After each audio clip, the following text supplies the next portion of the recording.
E estamos de volta, começando a segunda hora do Revista Justiça desta quinta-feira, 13 de outubro de 2022, 9 horas e 8 minutos. Resolução de disputas e conciliação com o doutor Rogério Neiva. Juiz do Tribunal Regional do Trabalho da 10ª Região, mestre e doutor em Ciências do Comportamento pela UNB, autor do livro Técnicas e Estratégias de Negociação Trabalhista. Bom dia, doutor Rogério Neiva. Bom dia, Sérgio. Bom dia aos ouvintes da Rádio Justiça. É sempre uma grande satisfação, Sérgio, estar participando com você e os nossos ouvintes sobre a nossa temática permanente dos métodos consensuais de solução de conflitos e da resolução adequada de disputas. E também aos seus seguidores do Instagram, que acompanham também essas participações do doutor Rogério Neiva. Hoje temos 3 assuntos. Vamos falar sobre a nova direção do Tribunal Superior do Trabalho, que toma posse nesta quinta-feira. Teremos ainda especialistas que participam da reunião de comissão que discute o ICMS dos combustíveis aqui no Supremo Tribunal Federal e ainda uma conciliação que põe fim a um conflito familiar em um inventário de 20 anos, doutor Rogério Neiva. Vamos começar então sobre a nova direção do TST que toma posse nesta quinta-feira, dia 13. Exatamente, Sérgio. Hoje podemos dizer que é um dia de festa para a Justiça do Trabalho, para o Tribunal Superior do Trabalho e para o Conselho Superior da Justiça do Trabalho, que tem renovada a sua direção. E aí não podemos perder a oportunidade de fazer alguns registros relevantes aqui. O primeiro deles é que toma posse hoje à frente da presidência, como presidente do TST e do CSJT, o ministro Lélio Bentes. E o ministro Lélio Bentes, convém que se registre aqui,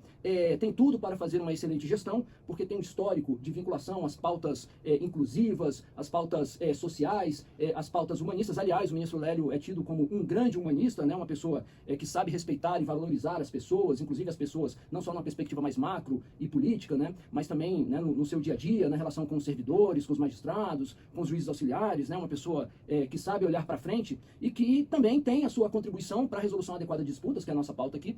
inclusive no sentido de ter contribuído com a construção da resolução 174 desde os seus primórdios, de modo que faço votos que desenvolvam uma excelente gestão e contribua com o avanço da Justiça do Trabalho, do Poder Judiciário num todo, e seguramente terá todas as condições também para contribuir com a resolução adequada de disputas. E por falar em resolução adequada de disputas, também toma posse hoje o ministro Aloysio Correia da Veiga. E aí eu não posso perder a oportunidade de fazer alguns registros importantes, considerando inclusive a nossa temática, para que os ouvintes entendam e tenham consciência, aqueles que ainda não têm essa compreensão. Mas no caso da Justiça do Trabalho, nós temos uma sistemática de gestão nacional da política judiciária de resolução adequada de disputas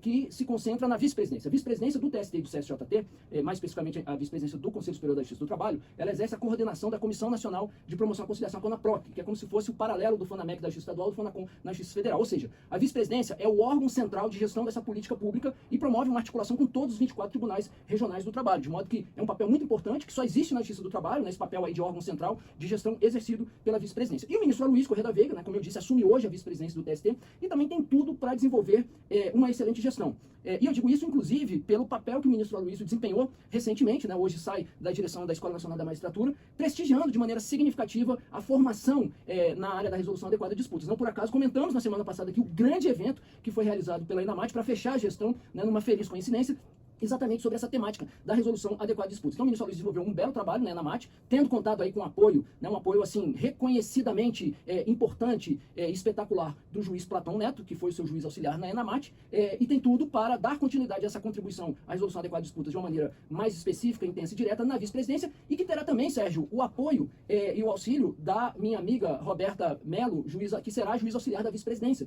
do TST e do CSJT. Essa é uma cadeira pela qual eu tenho muito carinho, porque fui juiz auxiliar da vice-presidência durante 2 gestões consecutivas, e agora, essa cadeira vinha sendo exercida pela juíza Kathleen Stamato, também minha amiga, que desenvolveu um trabalho espetacular, e agora será assumida pela juíza Roberta Mello, que tem um histórico de dedicação não só do ponto de vista intelectual acadêmico, mas também institucional. Foi a coordenadora do SEJUSC da 10ª Região, desenvolveu um trabalho espetacular na 10ª Região, reconhecido por todos os magistrados, servidores, advogados, enfim, de modo que faço o registro aqui de congratulações e, acima de tudo, de torcida para que o ministro Aloysio e a juíza Roberta desenvolvam um grande trabalho na vice-presidência à frente dessa política. E também não poderia, Sérgio, deixar de registrar aqui as congratulações à ministra Dora, que se despede, que hoje sai da vice-presidência e assume a Corregedoria Geral, mas que desenvolveu também um trabalho espetacular com auxílio, como eu disse, da juíza Kathleen Stamato, também minha amiga, e que esse trabalho espetacular tem como um dos principais, vamos dizer, aspectos, elementos, o fato da ministra Dora, junto com a juíza Kathleen, ter sido responsável pela retomada do trabalho presencial no pós-pandemia em relação às políticas de conciliação. Ou seja, tem enfrentado esse desafio de como compatibilizamos a conciliação e a resolução de disputas, como era feito na pandemia no online, com a retomada do presencial. E eu diria que, assim, fecha com chave de ouro a gestão, principalmente pelo trabalho desenvolvido na Semana da Conciliação. De modo que fica esse registro. E, por fim, também eu aproveito aqui para registrar as congratulações e parabenizar pelo trabalho feito,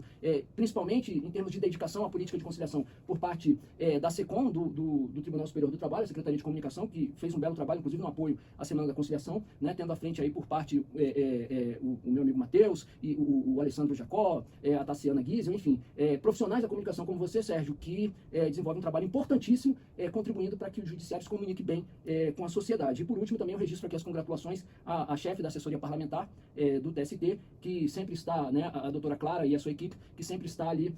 monitorando o Poder Legislativo para que nenhuma casca de banana, né, seja jogada aí contra o Poder Judiciário e a Justiça do Trabalho, principalmente em relação às questões orçamentárias. Portanto, é esse o registro, Sérgio, e convido aqueles que nos acompanham a acompanharem a posse no canal do TST no YouTube, que será a partir das 17 horas de hoje. Muito bem, primeiro destaque, agora vamos para outro tema, já vindo aqui para o Supremo Tribunal Federal, tivemos na última terça-feira uma reunião da comissão que discute o ICMS dos combustíveis, doutor Rogério Neiva. Pois é, Sérgio, o primeiro esclarecimento que eu preciso fazer sobre isso é que, né, e até para aqueles ouvintes que ainda não têm essa compreensão entendam, é que, no âmbito da ADI 7191, né, e da DPF 984, sob a relatoria do ministro Gilmar Mendes, que trata nada mais, nada menos, né, do que vamos dizer, a impugnação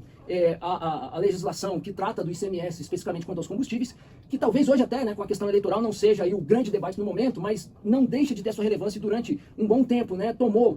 foi o foco das notícias, né, por parte dos meios de comunicação e das atenções da sociedade, que é a questão do ICMS envolvendo os combustíveis, né. Então, sabemos da importância disso, sabemos do embate que está por trás disso, né, tendo de um lado o governo federal / União e do outro lado, né, os governos estaduais, né, / estados. É uma questão extremamente sensível, não só por envolver dinheiro, orçamento público, né, e tributação, mas acima de tudo, né, a questão que está aí no centro do debate, que é a da competência legislativa.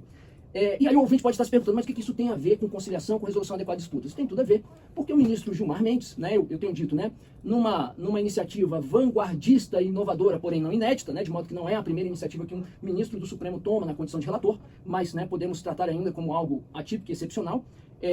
o ministro Gilmar Mendes abriu um canal de diálogo para tentar buscar uma solução de consenso, né, e aí eu não posso deixar...